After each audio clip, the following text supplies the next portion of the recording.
જય શ્રી કૃષ્ણ, રાધે રાધે. હું સ્મિતા સોની. આજે પણ હું સરસ મજાનો એક પ્રસંગ લઈને આવી છું. તમને જરૂર ગમશે. મારા દિલને ટચ કરે એનો મતલબ એવો કે તમને પણ જરૂર ગમશે. પ્રભુ પ્રત્યેનો પ્રેમ આ પ્રસંગની અંદર ખૂબ જ સરસ રીતે દર્શાવવામાં આવ્યો છે અને આ એક સાચી ઘટના છે. અને જીવનમાં કેવા ઉતાર ચઢાવ આવે છે આપણે આ પ્રસંગની અંદર જોઈ લઈએ. અને એક શેઠ હતા, ઘણા વર્ષો પહેલાની આ વાત છે. એક શેઠ હતા અને શેઠાણી હતા. બંને ઘરમાં એકલા રહેતા હતા અને શેઠ ઠાકોરજીના પરમ ભક્ત હતા. ઠાકોરજીની ખૂબ જ યાદ કરતા. દિવસ રાત એને સવાર હોય કે સાંજ પ્રભુને પોતાના દિલની બધી જ વાતો કરતા, ખૂબ પ્રેમ કરતા, અનન્ય ભક્ત. એક વખત એવું બને છે કે એક સંતને મળવાનું થયું અને પોતાના દિલની બધી જ વાત કરે છે કે મારે ઠાકોરજીની સેવા કરવી છે. હવે હું થોડો નિવૃત્ત થવા આવ્યો છું, તો મારી ઈચ્છા છે કે હું ઠાકોરજીની સાથે એટલી બધી વાતો કરું છું તો મારે ઠાકોરજીની સેવા પણ કરવી છે. એવી ઈચ્છા જાહેર કરી. એટલે મહારાજે કીધું કે હા, એ વાત બરાબર છે. તો એમણે સજેસ્ટ કર્યું કે તમે એક ઠાકોરજી પધરાવો ઘરે, લડ્ડુ ગોપાલ પધરાવો અને એમની સેવા કરો, એમને ભોગ ધરાવો, એમની સાથે વાતો કરો, એમને નવા રોજ વસ્ત્ર ધરાવો.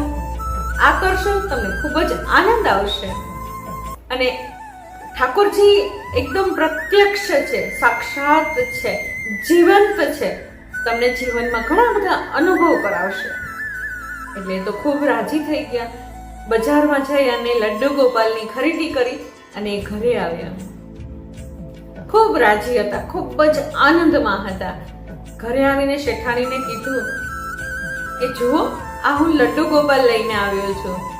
મારા ખૂબ જ પ્રિય છે, એ સાક્ષાત છે. એની સેવા કરશું ને તો એ આપણને ભાવ જગાડશે અને ભાવ દેખાડશે પણ.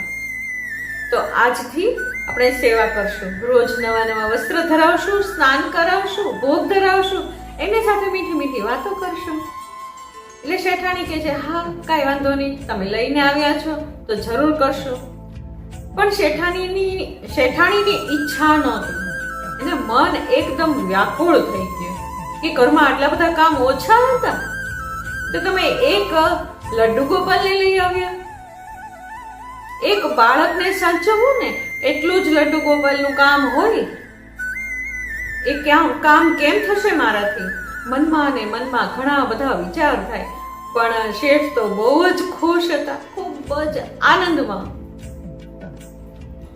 સવાર પડી, લડ્ડુ ગોપાલને સ્નાન કરાવ્યું, પંચામૃતથી સ્નાન કરાવ્યું, સરસ મજાની સેવા કરી, નવા વસ્ત્ર ધારણ કરાવ્યા, ભોગ ધારણ કરાવ્યો અને મીઠી વાતો કરી. બંને જણા બેઠા છે સેવા કરવા માટે.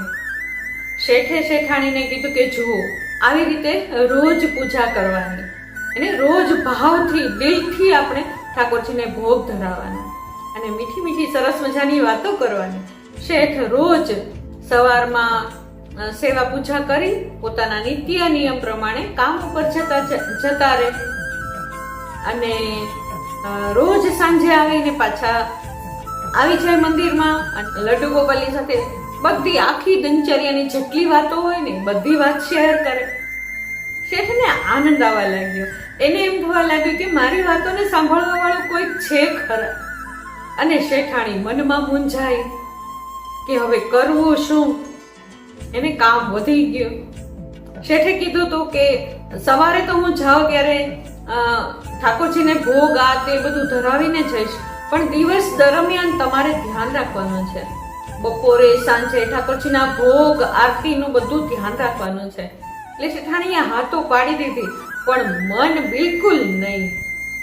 એક વખત એવું થાય છે કે શેઠને બહાર જવાનું થયું અને શેઠાણીને કીધું કે જો મારે 7 દિવસ માટે થઈને બહાર જવાનું છે તો તમારે લડ્ડુ ગોપાલનું ખૂબ ધ્યાન રાખવાનું છે. એને એ સાક્ષાત છે, એ બધું સાંભળે છે, એ બધું અનુભવ કરે છે અને આપણને અનુભવ કરાવે છે, તો તમારે ખાસ ધ્યાન રાખવાનું છે. શેઠાણીએ કીધું કાંઈ વાંધો નહીં, હું ધ્યાન રાખીશ. શેઠ તો જતા રહ્યા. શેઠાણીજી ધ્યાન તો રાખવાની કોશિશ કરે છે પણ મનમાં વિચાર કરે છે રોજ પોતાની મેળે એને જ્યારે ઈચ્છા હોય ત્યારે ઉઠવાનું, એને ઉઠવાનો કોઈ નિયમ જ નહીં. ઘરમાં કામ કરવા વાળા અનેક નોકર ચાકર, એટલે વેલા ઉઠીને કરવાનું શું? તો આ કામ આવી ગયું.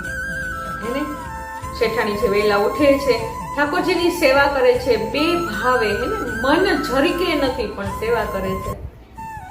અને વિચાર કરે છે કે આ તો રોજનું થઈ ગયું, મારે આ જ કરવાનું. અને શેઠ તો પાગલ થઈ ગયા છે, એને એક પિત્તળની મૂર્તિ શું વાતો કરતી હશે? મનમાં ઘણા બધા ભાવ, નેગેટિવ વાતો ફેલાવા લાગી. મન થયું શેઠને હજી 2-3 દિવસને આવવાની વાર છે, મારે કાંઈક લડ્ડુ ગોપાલનું કરવું પડશે, નહીં તો મારું જીવન આમને આમ વ્યર્થ જતું રહેશે. એટલે શેઠાણીજીએ નક્કી કર્યું, ઠાકોરજીને ઉપાડ્યા, મંદિરમાંથી ઠાકોરજીને લઈ અને પોતાનું મોટું બધું ગાર્ડન હતું, એ ગાર્ડનમાં ખાડો ખોદી અને ઠાકોરજીને દબાવી દીધા માટીની અંદર. શાંતિ થઈ ગઈ મનને, હાશ હવે કાલથી સેવા કરવાની નથી. અને ઠાકોરજી આવશે તો શું કહીશ?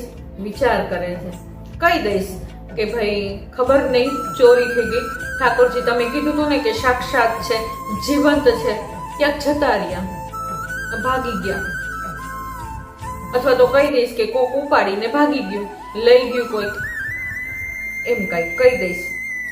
2-3 દિવસ જાય છે, શેઠ આવે છે, શેઠાણીને પૂછે છે, ક્યાં લડ્ડુ ગોપાલ? મારા ગોપાલ ક્યાં? કારણ કે પહેલા આવીને તરત જ મંદિરમાં જાય છે, પૂછે છે. તો શેઠાણી કહે છે કે લડ્ડુ ગોપાલ તો જતા રહ્યા, ખબર નહીં કોક ચોરી કરીને લઈ ગયું, તમે કીધું હતું ને કે સાક્ષાત છે, જીવંત છે, તો એ જતા રહ્યા. અને શેઠ ઉદાસ, એકદમ ઉદાસ. હવે શેઠાણીને કેવું શું હે ને? તો એમ કરતા કરતા શેઠ એકદમ ઉદાસ થઈ જાય છે, એકદમ ઉદાસ, દિવસ રાત ખાલી કાટવા ખાતર એને આમ ઉદાસ ઉદાસ જ જાય એને, દિવસ આમ ખાલી જાય છે, બાકી બે રસ જીવન થઈ ગયું. હવે એના ઘરમાં એક માળી હોય છે, બગીચો બહુ મોટો હોય છે, એટલે માળી કાયમ બધા ઝાડ ફૂલનું ધ્યાન રાખતો હોય છે. તો એ માળી એક વખત ખોદકામ કરતો હોય, તો એ ખોદકામ કરતા કરતા કરતા ઠાકોરજી પ્રગટ થઈ ગયા. એટલે એ તો જોઈને અચંબામાં આવી જાય છે, દોડતો દોડતો શેઠાણી પાસે આવે છે અને કહે છે કે જુઓ જુઓ શેઠાણી, આપણા ઘરેથી ઠાકોરજી પ્રગટ થઈ ગયા, આપણા ગાર્ડનમાંથી આવ્યા છે, જુઓ પ્રભુ પ્રગટ થયા છે. એટલે શેઠાણી તો એકદમ ગુસ્સામાં આવી ગયા, ક્યાંથી લઈ આવ્યો તું, શું કર્યું તે? એટલે કહે છે કે મેં અહીંયા ખોદકામ કર્યું ને એટલામાં ત્યાંથી આ ઠાકોરજી નીકળ્યા છે. એટલે કહે છે તને ના પાડી છે કે તારે પૂછ્યા વગર કાંઈ પણ કામ નહીં કરવાનું, તે શા માટે એ જમીનને ખોદી? પૂછ્યા વગર બધું જે તે બધું કામ કર્યા કરે છે, તને કામ કરવાની સમજ જ નથી. ખૂબ ખીજાણા, ખૂબ ખીજાણા, ખૂબ ખીજાણા. કહી દીધું આવું બધું કામ તારાથી ન થાય, તારે અમને પૂછવું જોઈએ પહેલા શું કામ કરવું, શું કામ ન કરવું. આજથી તું છૂટો જા, તારી અહીંયા જરૂર જ નથી, આવું કામ અમને નહીં પોસાય. અરે ખબર જ ના પડી કે મારી ભૂલ શું થઈ ગઈ, ભૂલ વગર મને કામ ઉપરથી ઉતારી દીધો. કઈ વાંધો નહીં. એ દબાયેલા પગે એને જાય છે એટલે શેઠાણી તરત જ રોકે છે, ઊભો રહે. તે જે લડ્ડુ ગોપાલને બહાર કાઢ્યા છે ને, એ લડ્ડુ ગોપાલને સાથે લેતો જા, એનું અમારે અહીંયા કાંઈ કામ નથી, તું સાથે લઈ જા અને દેખાતો નહીં આજથી આ જગ્યા ઉપર. પેલો ભાઈ તો લડ્ડુ ગોપાલને સાથે લઈને જતો રહે છે. હવે એ ભાઈ મનમાં ને મનમાં મૂંઝાય છે કે લડ્ડુ ગોપાલ આવ્યા એની ખુશી મનાવવું કે દુઃખ મનાવવું, આ નોકરી ગઈ એનું. કઈ વાંધો નહીં, જે થયું એ ધીમે ધીમે કરતા ઘરે આવે છે, મનમાં ખુશી હોય છે. એને એ પતિ પત્ની બે ઘરમાં રહેતા હોય છે, એમને બાળક નથી હોતા, એમની પત્નીને સાથ કરે છે. જો તો ખરા આપણા ઘરે કોણ આવ્યું, એમ કરીને ઉછળી ઉછળીને વાતો કરે છે કે જો જો લડ્ડુ ગોપાલ આવ્યા છે. એને તું કહેતી હતી ને ભગવાનને ખૂબ પ્રાર્થના કરતી હતી ને કે આપણા ઘરમાં દીકરો કે દીકરી નથી, આપણી સંતાન નથી. જો પ્રભુ સંતાનના સ્વરૂપમાં સ્વયં આવ્યા છે. અને પત્ની તો એટલી ખુશ થઈ જાય છે ને, એટલી ખુશ થઈ જાય છે ને, એને જોવા લાગે છે કે પ્રભુ સ્વયં મારું બાળક બનીને આવ્યા. એટલે એ ભાઈ કહે છે, માળી ભાઈ કહે છે કે જો એમનું આપણે ધ્યાન રાખવાનું છે. પ્રભુ સ્વયં આપણા ઘરે આવ્યા છે, સામેથી આવ્યા છે, તો પ્રભુએ આપણને પસંદ કર્યા છે. આપણે એક નાનું બાળક હોય ને એવું આપણે પ્રભુનું ધ્યાન રાખશું. એટલે એની પત્ની બહુ ખુશ થઈ જાય છે અને કહે છે કે હા, જેમ તમે કહેશો ને એવું જ હું કરીશ, અને આ મારું બાળક છે એને હૈયાથી દબાવીને રાખીશ. એટલે એ ભાઈ નિશ્ચિંત થઈ જાય છે. પણ એની પત્નીને કહે છે, હા મને બધી વાતનો સુખ છે, એને તું જે ખુશ થઈને એ જોઈને મને ઘણો આનંદ થયો કે પ્રભુ આપણા ઘરમાં આવી ગયા. પણ એક વાતનું મોટામાં મોટું દુઃખ છે. એટલે કહે છે કે શું દુઃખ છે?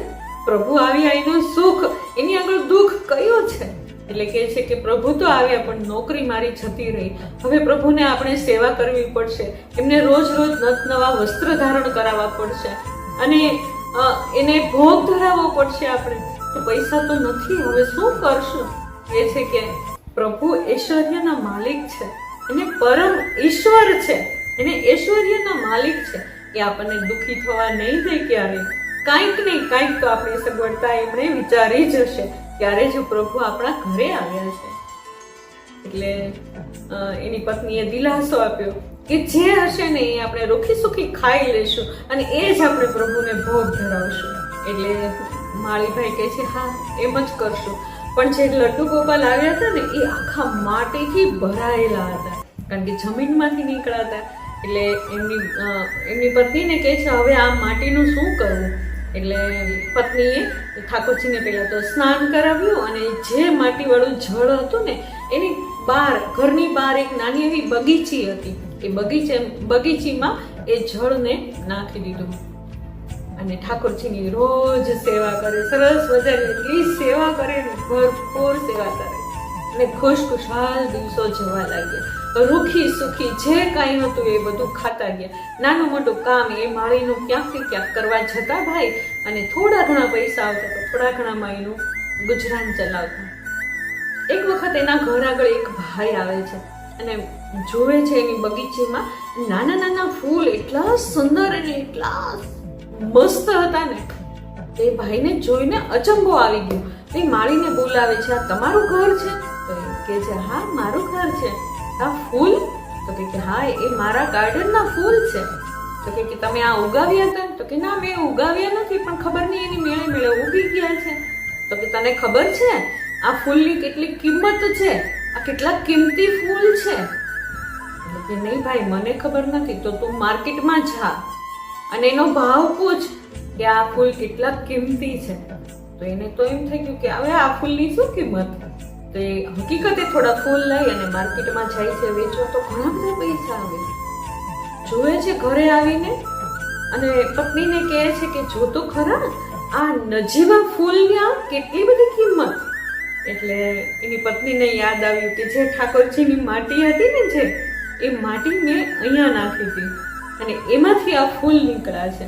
એટલે માળીને તો બુદ્ધિ હતી એને, એટલે એટલા જેટલા બીજ થયા હતા ને, જે ફૂલ ઉગ્યા હતા ને, એના બીજ કાઢી અને થોડાક વધારે સોંપી દીધા. અને સોંપતા સોંપતા ઘણી બધી એને પૈસાની ઇન્કમ થવા લાગી. ઘણા બધા ફૂલ વેચાવા લાગ્યા. જમીન મોટી લઈ લીધી, મોટું બધું ગાર્ડન થઈ ગયું, ત્યાં આગળ ફૂલ વાવવા લાગ્યા. અને મકાન પણ બદલાઈ ગયું. સરસ મજાનું એક મોટું મહેલ જેવું મકાન મળી ગયું. અને ઠાકોરજીની સેવા તો નિત્ય નિયમ પ્રમાણે રોજ કરવાની.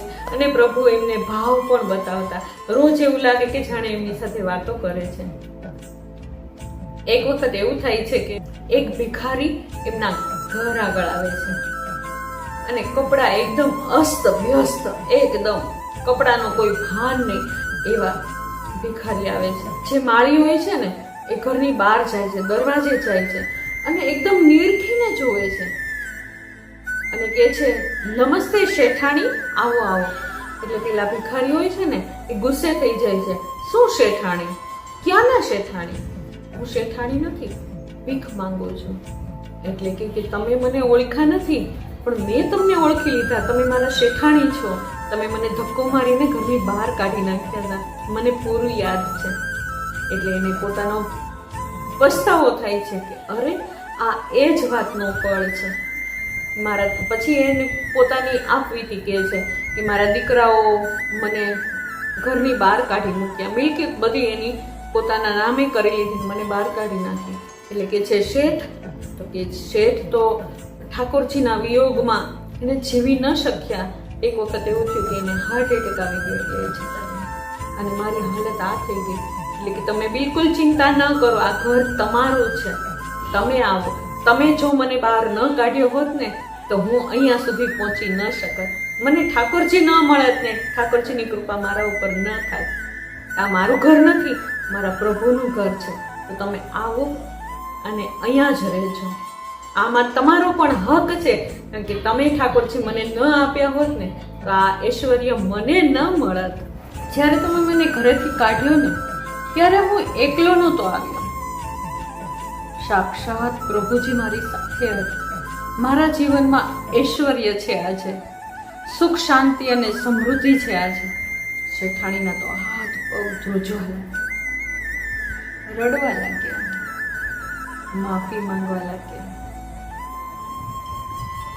માળીએ કીધું આ ઘર મારું નથી, આ ઘર તો પ્રભુનું છે, મારા ઠાકોરજીનું છે. તો તમે પણ આવો. અને આ વાત સાંભળી અને જે માળીની પત્ની હતા ને એ પણ બહાર નીકળી ગયા, દોડતા દોડતા આવ્યા. આવો શેઠાણી આવો.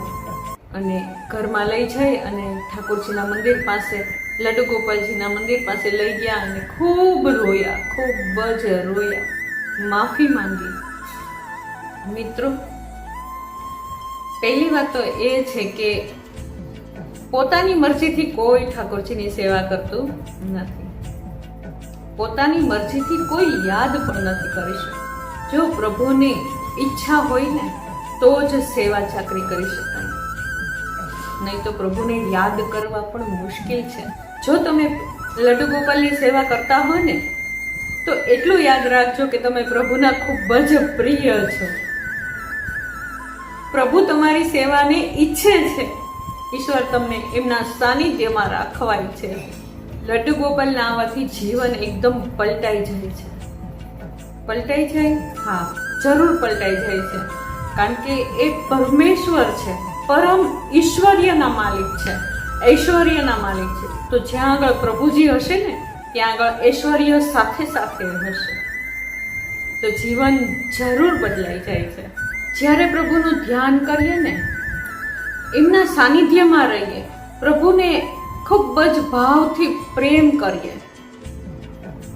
પૂરો ભરોસો રાખીએ, પૂરો વિશ્વાસ રાખીએ, યાદ રાખજો જીવનમાં પરિવર્તન ખૂબ જ જરૂરી છે અને આવશે પણ.